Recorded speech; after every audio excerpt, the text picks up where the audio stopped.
কক্সবাজারে যে fish world aquarium নামে একটি জায়গা রয়েছে তা কিন্তু অনেকেই জানে না। 80% মানুষই কক্সবাজার গিয়ে শুধু সমুদ্র সৈকত থেকেই ঘুরে চলে আসে। কক্সবাজারের আশেপাশেই হিডেন অনেকগুলো দেখার মতো প্লেস রয়েছে।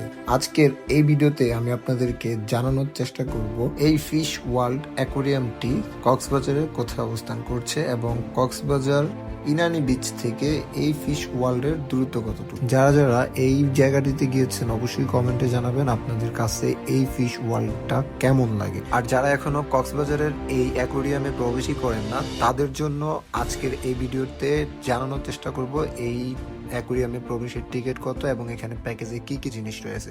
সো চলুন ভিডিওটি আজকে শুরু করি। আসসালামু আলাইকুম এভরিওয়ান, আশা করছি সবাই ভালো আছেন। আমি বর্তমানে কক্সবাজার ইনানি বিচ থেকে একটি রিক্সা ভাড়া করেছি। আপনারা ইনানি বিচ অথবা ডলফিন চত্বরের এই আশেপাশে এরিয়া থেকে একটি রিক্সা নেবেন। রিক্সা নিয়ে বলবেন ফিশ ওয়ার্ল্ড অ্যাকোরিয়ামে যাব।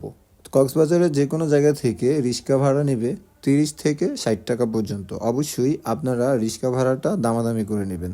সর্বোচ্চ ইনানি বিচ বা ডলফিন চত্বর থেকে এই জায়গাটিতে পৌঁছাইতে আপনার 15 থেকে 20 মিনিট লাগবে যদি কোনো জ্যাম না পড়েন।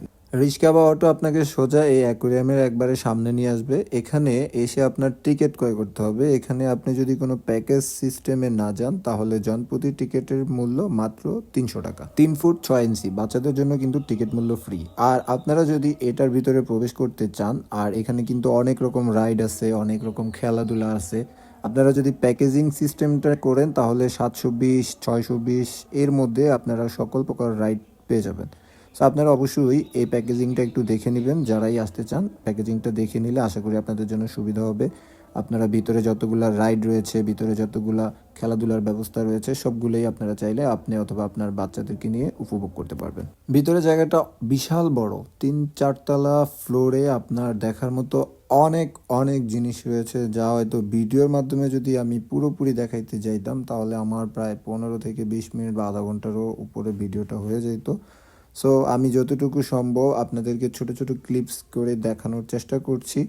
পুরো ভিডিওটা আপনারা যদি এখানে আসেন বা পুরো জায়গাটা ঘুরলে আশা করি এই জায়গাটা আপনাদের অসম্ভব ভালো লাগবে। আসলে আমার কাছে এই জায়গাটা বেস্ট একটা জায়গা ছিল কক্সবাজারের মতো এরকম জায়গা। এই জায়গাটা আসলে সত্যি অসাধারণ একটা জায়গা ছিল। আপনারা যারা যারা আসছেন অবশ্যই আপনাদের ব্যক্তিগত মতামত কমেন্টে জানাবেন। আমি কক্সবাজার যতবার গিয়েছি আমি ততবারই আমি আমার বন্ধু বান্ধবদের নিয়ে এই ফিশ ওয়ার্ল্ডে এন্ট্রি করেছি। আমার কাছে এই জায়গাটা ভালো লাগে। এখানে 3D 4D গেমিং রয়েছে, তারপর আরও নানা রকম গেম খেলা যায় বা মাছের সাথে